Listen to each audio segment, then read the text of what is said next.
नमस्कार दोस्तों, स्वागत है आपका अपने चैनल पर जिसका नाम है ज्ञान कथाएं बाय सुषमा। आज हम कहानी के बाद चर्चा करेंगे उस धर्म की जिस धर्म का नाम लेकर पहलगाम हमला हुआ। हम बात करेंगे सच में धर्म क्या है। आइए बिना देरी किए कहानी शुरू करते हैं। सबका मालिक एक। छत्तीसगढ़ के एक छोटे से गांव में एक साधारण किसान रहता था। नाम था रामू। रामू ना तो बहुत पढ़ा लिखा था, ना अमीर, लेकिन उसका दिल बहुत बड़ा था। वह रोज सवेरे उठकर भगवान को नमस्कार करता, खेतों में मेहनत करता और शाम को गांव के मंदिर में दीप जलाकर भगवान से सबकी भलाई की प्रार्थना करता।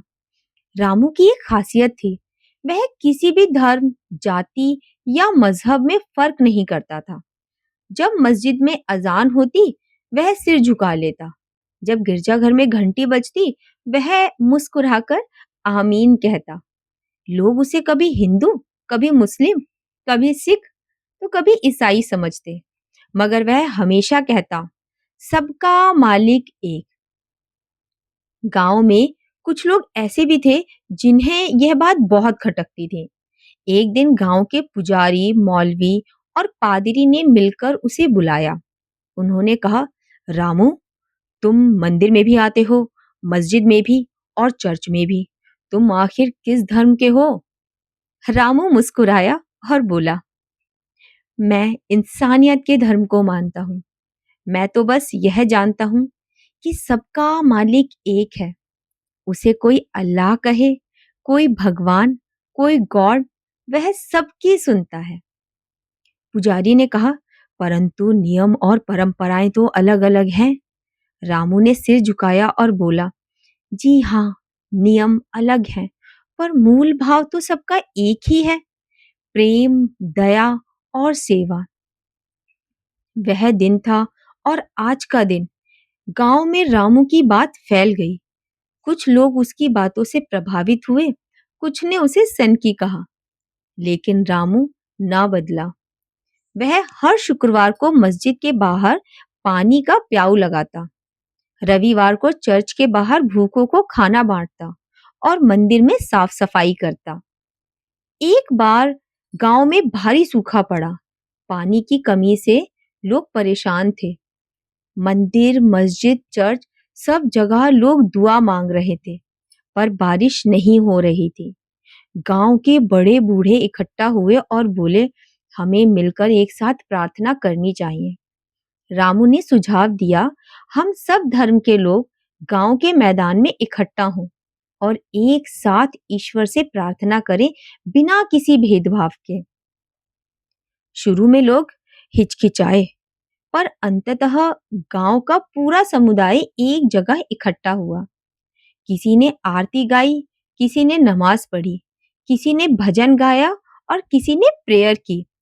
सबकी आंखों में सच्ची श्रद्धा थी और रामू की आंखों में खुशी। अगली सुबह आसमान में बादल घिरे। दोपहर तक बारिश शुरू हो गई। जमीन में जीवन की महक लौट आई।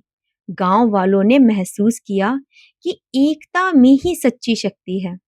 उस दिन से रामू की कही बात हर दिल में बस गई कि सबका मालिक एक। तो कहानी यहीं समाप्त होती है। अब चर्चा करते हैं धर्म क्या है। गुरु नानक साहब ने ऊपर उंगली दिखाते हुए हमेशा यही बात कही, सबका मालिक एक। जब सबका मालिक एक, तो धर्म के नाम पर यह हिंसा कैसी और क्यों? हर कौम एक ही चीज तो कह रही है कि हम सब के अलावा कोई एक शक्ति तो है जो बहुत शक्तिशाली है, जिसकी सत्ता से सब चल रहा है। ऐसा तो कोई भी कौम नहीं कह रही कि जो है बस हम हैं, हमारे अलावा और कोई शक्ति नहीं, बस हम ही शक्तिशाली हैं। हर कौम यही कह रही है कि हमारे अलावा कोई एक बहुत शक्तिशाली शक्तिशाली है। बस किसी ने उसका नाम ईश्वर रख दिया, किसी ने अल्लाह, किसी ने वाहे गुरु, तो किसी ने ईसा मसीह। सबकी मंजिल एक है, बस रास्ते ही तो अलग हैं।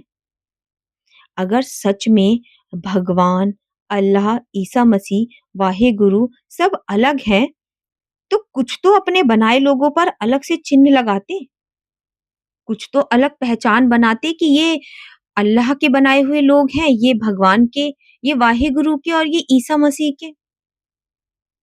सब एक जैसे कैसे? अगर सबका परमात्मा अलग है, तो सब एक जैसे कैसे हैं?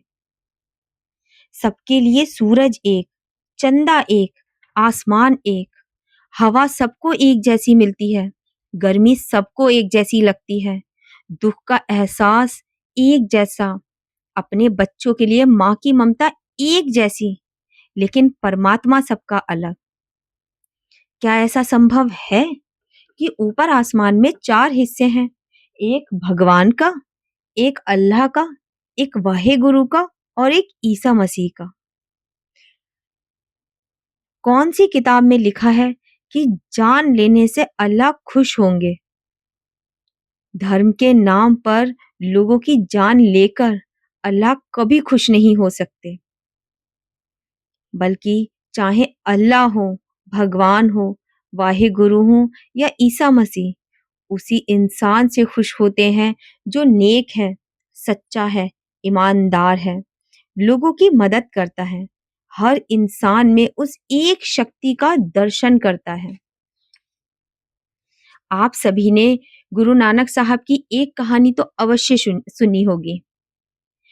गुरु नानक साहब जब काबा गए तो वो बहुत थक गए। थकने के बाद वो वहीं लेट गए।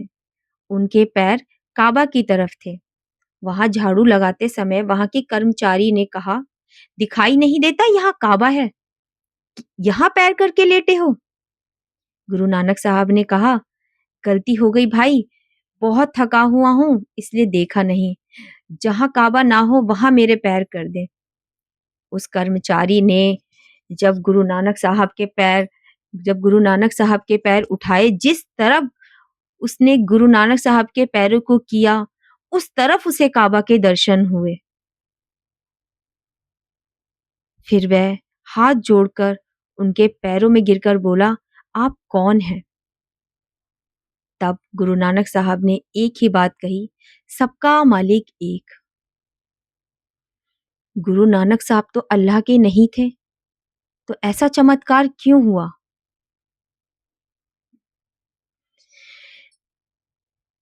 क्योंकि वो एक शक्ति उस हर इंसान पर अपनी रहमत बरसाती है, उस इंसान से खुश होती है जो नेक है।